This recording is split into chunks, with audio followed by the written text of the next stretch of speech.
I wanted to put this photograph up. I haven't got too many photographs because it's quite difficult to illustrate some of the points that I wanted to make. But this is a plant that, if you can just bear in mind, this is one that the Suffolk County Council dealt with about 12, 18 months ago. It's now being built. It's the AD plant at Raven just outside Southwold, and it's Bio Group and Adnams. And the reason I wanted to put this here is because I think some of the issues that I'm going to raise later on were relevant to the determination of this application. But bear in mind that this application is in an area of outstanding natural beauty. It's in open countryside, and yet it went through relatively easily and relatively smoothly. And I think that just goes to show that, you know, planners aren't always opposed to development, but they do need an application that they can support. And I'll come back to why I think that was a positive application later. So I wanted to say a little bit about Suffolk's waste score strategy. I'm conscious that this is a regional event, but I can speak more authoritatively about our own waste score strategy. We do have a specific policy on AD. It doesn't say an awful lot. It just says that AD facilities will be acceptable on land which is identified in another policy or on wastewater treatment plants, and that's really just to reflect the historic use of AD on sewage treatment plants. So WDM5 is the policy which indicates where we might find these plants acceptable. So it's not a hierarchy, we don't use a sequential approach, but it is a list of potential sites. Firstly, we're starting with general waste management facilities on existing waste management sites. So if you're an existing waste management operator, a composting facility, or even potentially a landfill site, we would generally see those as being generally acceptable. Now, there are some caveats, as always, with planning to that, but that's a good place to start.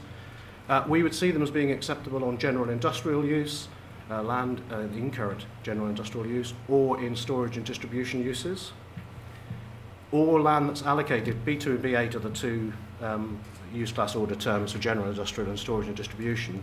So if they're allocated for those uses in a local plan or a waste development or in a development plan document, we would consider them to be potentially acceptable. Within or adjacent to agriculture or forestry buildings, had quite a bit of debate about that, the wording of that in our examination in public. At one point we were trying to restrict them to being within buildings, and then we realised that that probably wasn't feasible, it wasn't sensible probably either. But we didn't want to go to the extent of saying they were acceptable on all agriculture and forestry building, because we were concerned about proliferation of facilities in open countryside in perhaps inappropriate locations. So our preference is for them to be within or adjacent to agricultural or forestry buildings, so that there's some grouping of the facilities from a landscape and visual impact point of view.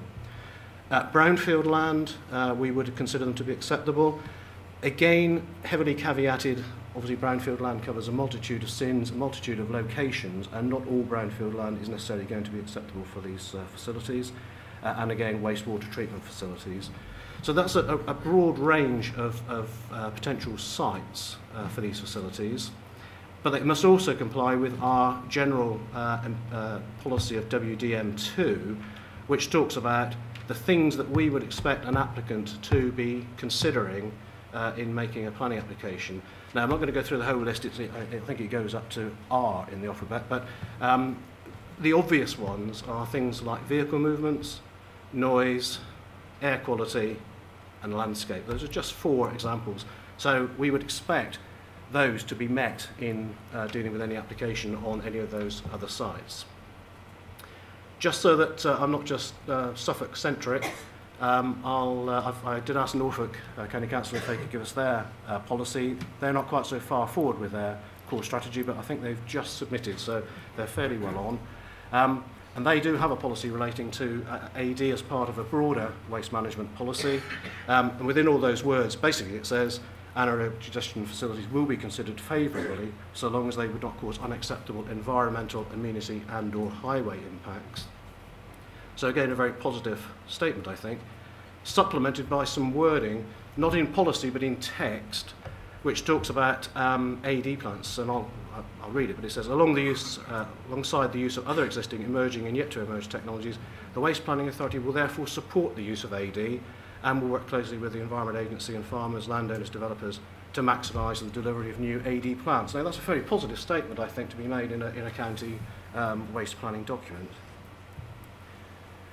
Now, I mentioned right at the outset this issue in a two-tier authority about who deals with what, and anyone in the audience who is a potential applicant or developer of these facilities shouldn't really have to worry about this. This should be a matter for the bureaucrats to decide as to who determines the application.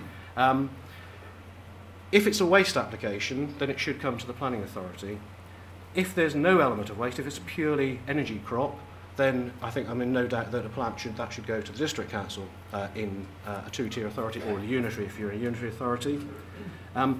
If it's wholly reliant on energy crops or, say, slurry from a single holding, then that would be the local planning authority in our view. But if you're importing waste into that facility in a form of a cooperative, then we would argue it would be the waste planning authority. But generally, you need to talk to your waste planning authority and your local planning authority at a very early stage and determine. And don't get fobbed off by being bounced backwards between the two authorities. That should not happen. And if it happens in Suffolk, can you let me know? Because it should not happen. I want to very quickly just run through this. This is not a definitive sort of comprehensive list. It's a list of plants that have had planning approval from waste planning authorities. So I'm conscious there are some other plants that have been approved by the district councils elsewhere. But just in Essex, I'll just run through. None of these have actually been implemented, and interestingly, quite a lot of them are in association with other forms of waste management technology, so mechanical and biological treatment, and some with combined heat and power plants. None of those have yet been implemented. Same in Norfolk. Planning permission, I think, was recently granted at Methwold and at Cossey, again, with an AD plant at an MET site. And just in Suffolk, we only actually, as a waste planning authority, granted two plants. One is the Raiden site that I mentioned earlier on, where we're commissioning, and also at a plant not too far from here, at Denham Estate at Denham, where there's a resolution to grant planning permission, but the permission has not yet been issued. I'm not conscious, and I should be, that we've refused any applications as a waste planning authority for ADs, as a waste planning authority. That may be different at local authority level. And I'm also conscious, I know, that in quite close to Denham, a planning permission was granted at Risby by the district council for a proposal for a plant that was dealing with waste primarily from that farm holding. I wanted to say a little bit about environmental impact assessment. I'm not going to bore you with that. I could, but I won't. Just to let you know that most AD plants probably fall within, if they're going to fall with any of the schedules of the environmental impact assessment regulations, they would be in Schedule 2. And whether you will need an environmental impact assessment will depend very much on the significance of the impacts of the proposal. And that will be very much determined by the nature, the size and location of the facility. Now, if you're uncertain about whether you're going to need environmental statement, you can always ask the planning authority for a screening opinion, and the local planning authority will have to tell you whether they think it requires an environmental statement or not. If you don't like the decision from if the decision is that you need one, then you also can go to the Secretary of State and ask for a direction, which could overturn the local authority's view on that. If you're asked to provide through screening opinion, you're asked to provide an environmental statement, then you can also ask for a scoping opinion, and that should be to narrow down the level of information that you need to provide to support your application. And I'm very conscious that a lot of developers, not just in waste activities, do think that local planning authorities often ask for far too much information in determining their applications. So I'm conscious of that. But with an EA application, you should be able to scope that to focus in on the key aspects of the development. If EIA development, if it is an EIA development, then the local planning authority will have to do certain things. It has to do slightly more in the way of advertising the application, but it also extends the determination time to 16 weeks, so you do need to be aware of that. Now, so what are the main issues then to consider? Well, traffic and impact on the local road network always comes up with virtually every waste facility that we ever deal with, and certainly with the AD plants that we've dealt with, traffic has been a major issue. The location of the plant is also generally of concern, and I mean that in a generally within the county. Is it in an appropriate location? And then if it is in an appropriate location, is it in an appropriate site within that the application area, and that's where we had this debate about the on-farm applications as to where it would be best to locate those. Residential properties, proximity to residential properties, an obvious thing to consider, and landscape and visual intrusion. They're not all the most beautiful things. I know to Michael Cheshire, they're probably wonderful, beautiful looking things, but not everybody agrees with that interpretation. And we've heard this also this morning about odour and other emissions. And whilst I think, as planners, I think we are persuaded that the odour issues are being addressed, I'm not sure that is the same in the local community. Going on, types of feedstock. We need to know what the feedstock is, not least of which to determine who determines the application, but it's useful for us to know, important for us to know, in fact essential for us to know, what the feedstock is proposed to be. So what is the source of the feedstock? As best you can. Appreciate that you won't always know, and you won't always have your contracts tied up before you're building these things, so it is also sometimes difficult to indicate, but the generality of where you're expecting to get your waste from and what the volume of that feedstock will be. How the digestate will be stored and distributed, those are critical questions. And prevention of pollution to watercourses and groundwater, which is also a permitting issue, as we will probably hear after I finished. So just some general advice is, I would say, always talk to your waste planning authority and or your local planning authority at the earliest possible stage. Get a view from the local authorities about what their view will be. I can't guarantee you consistency, but that's what we will strive to do, certainly within each individual authority.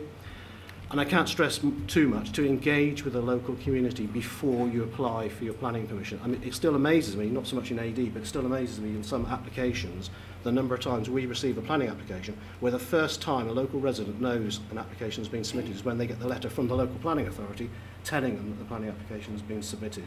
So do engage with the local community, because you can get so much more trust from the local community, and you've got a real great opportunity to explain to them what it is you're proposing to do.